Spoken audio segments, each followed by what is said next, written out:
जब तक जानोगे नहीं तब तक मानोगे नहीं। अच्छा एक बात बताओगे, आप सब बड़े बुजुर्ग बैठे हैं,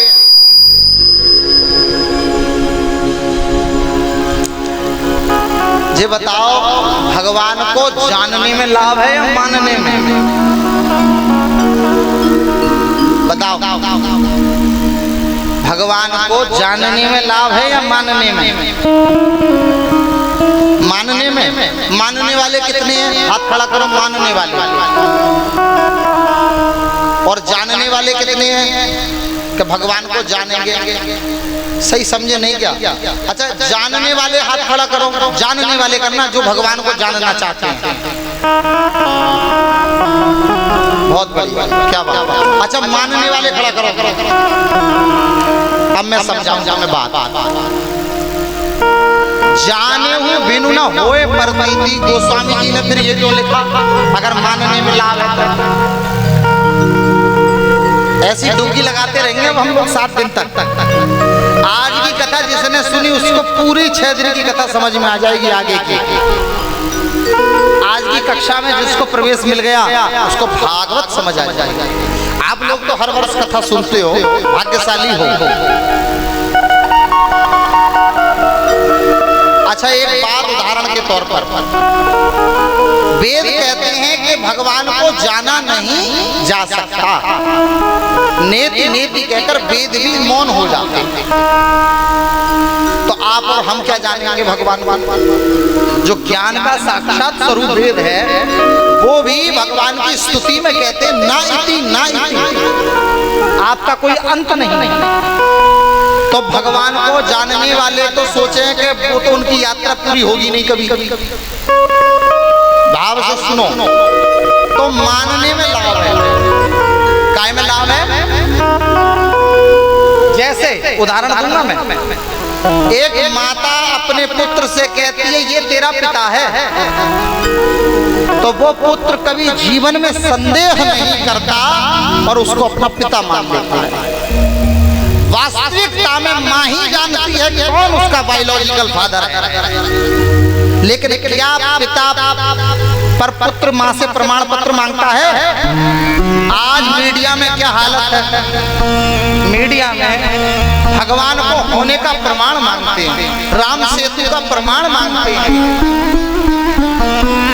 तो मैं उनको ये जवाब देना चाहता हूँ, जो भगवान को होने का प्रमाण मांगते हैं वो उन्हीं अधम संतानों की तरह हैं जो अपनी माँ से ये पूछते हैं ये मेरा पिता है या नहीं। ताली जरा जम के बजाया करो, बाहर वालों को भी पता चलना चाहिए कि तुम्हें ये बात समझ आई। देखो, भगवान को मानने में लाभ है। कितना जानना जरूरी है? कितना? जैसे माँ ने बताया ये तेरा पिता, ऐसे ही इतना जानो, हमारे ऋषियों ने, हमारे गुरुओं ने, हमारे आचार्यों ने, भगवान के भक्तों ने कहा ऐसे तुम्हारे भगवान हैं, बंसी वाले हैं, तो हम अब संदेह नहीं करते। एक मुझसे बोला कि गुरुजी ऐसी कौन सी गेंद थी जिसमें भगवान ने टोल मारी और वो डूब गई? कोई सी गेंद फेंको पानी में सब तैरती हैं। बात सही है? जरा दिमाग लगा ना, अब तुम लोग क्रिकेट खेले हो। सुनिए, महाराज मुझसे बोला कि ऐसी गेंद बताओ, काय की गेंद से खेल रहे भगवान? पहला प्रश्न। दूसरा प्रश्न कि ऐसी कोई गेंद नहीं गुरुजी जो डूब जाए? गेंद तो तैरेगी ना, तो डार के देखो गंगा जी में कल तैरेगी नहीं तैरेगी। उसने आर्किमिडीज का सिद्धांत लगा दिया, किसी वस्तु को पूर्णतः द्रव में डुबो तो उसके भार में कमी आ जाती है। बात समझे? अब विज्ञान खड़ा हुआ बालक, तो उसको उत्तर भी वैसा ही देना पड़ेगा। साधारण उत्तर से काम नहीं चलेगा। अब समझना, हमने उसको एक छोटा सा प्रसंग सुनाया। जब राम सेतु, हनुमान जी आदि सब लोग मेहनत कर कर राम सेतु का बंधन कर रहे थे, गिलहरी भी अपनी सेवा दे रही थी। तो उसी समय क्या हुआ, राम जी एक कोने पर खड़े थे। उन्होंने सोचा जब हमारे सभी सेना के अधिकारी जन सब लगे हुए हैं, छोटी सी गिलहरी भी लगी हुई है, तो मैं भी एक पत्थर डालता हूं। उन्होंने एक पत्थर फेंका और वो पत्थर डूब गया। हनुमान जी ने देखा, राम जी ने बुलाया, भैया ये बात मत बताना, सेना का मनोबल गिरेगा। हनुमान जी बोले ये बात तो हजारों में बताने की है, ये तो मैं कूद कूद कर नाच नाच कर बताऊंगा। अच्छा, अपने स्वामी की भक्ति भूल गए? सब संसार क्या कहेगा कि राम नाम लिखने से तैर गया और राम का फेंका पत्थर डूब गया। हनुमान जी बोले प्रभु यही तो बात बताने की है कि जिसको आप फेंक देते हैं वो डूब जाता है और जिसको अपना लेते हैं वो लोहा भी तैर जाता है। ये भगवान जिसको टोल मारे और भगवान की इच्छा से वो कालिया हृदय में ना गिरे बॉल, वो बॉल फेंकी क्यों गई थी कि कालिया नाक तक पहुंचे। उस बालक को ये बात समझ आई। बोले गुरुजी वास्तविकता है, जिसको भगवान अपना बना लेते हैं तो आप देखें कहां पैदा हुए, छोटे से परिवार, छोटे से गांव में जन्मा बालक कहां पहुंच जाता है। क्या बिना कृपा के संभव है?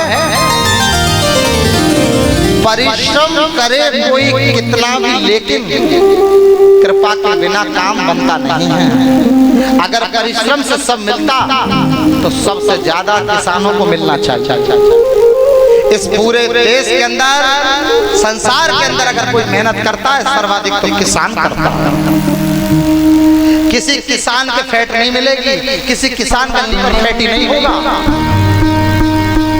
फैटी लीवर तो हम जैसे लोग करे मालपुआ छान छान के, भाव से बोलो एक बार हरि बोल। तो सबसे ज्यादा अगर मेहनत करी है तो किसान ने करी हो, तो मेहनत से मिलता तो किसान को मिलता। जितनी आंधी आएगी, जितना तूफान आएगा, जितनी बरसात आएगी, तब आएगी जब फसल आएगी। फसल अच्छी खड़ी है, अब जब गेहूं कटने की बारी आई तभी तूफान आएगा। तभी जिस दिन निकालने जाओगे थ्रेसर लेके वही दिन आंधी आएगी तो फुस उड़ के दूसरे खेत में। अब गेहूं निकल गए तो बारिश, बाकी 3 महीने पहले कोई दिक्कत नहीं थी, तब हम कह रहे थे बरसात हो तो नहीं हो रही। क्या है? भाग्यम फलति सर्वदा न च विद्या न च पौरुषम। भाग्य, लोग कहते हैं कि भाग्य से कुछ नहीं मिलता। मैं कर्म का विरोध नहीं करता, कर्म योगी ना बने, लेकिन भाग्य की भी बहुत बड़ी भूमिका है। एक बच्चा जन्म लेते ही जन्मजत करोड़पति हो जाता है किसी धनवान के यहाँ, और एक पूरे जीवन करोड़ नहीं देखता। तो बताओ अगर कर्म से मिलता तो उसको क्यों नहीं मिला? लेकिन एक चीज याद रखना, भाग्य बनाने में भी कर्म नहीं है। भाग्य बनता कैसे है? भाग्य बनता है अच्छे सदकर्मों से ही। अगले जन्म के लिए हम भाग्य बना रहे हैं। ये बैठ के जो कथा सुन रहे हो। अच्छा एक और बात बताऊं, एक व्यक्ति ने पूछा कि ये जितने बड़े बड़े संत होते हैं इनके पास धनिक लोग बहुत जाते हैं, क्यों? तो एक संत ने हमें बताया था कि एक ही कक्षा के 2 विद्यार्थी पढ़े हुए हों, एक ने इच्छा रखी कि मैं राजा बनूं, तो भगवान ने उसे धनवान और राजा दे दिया।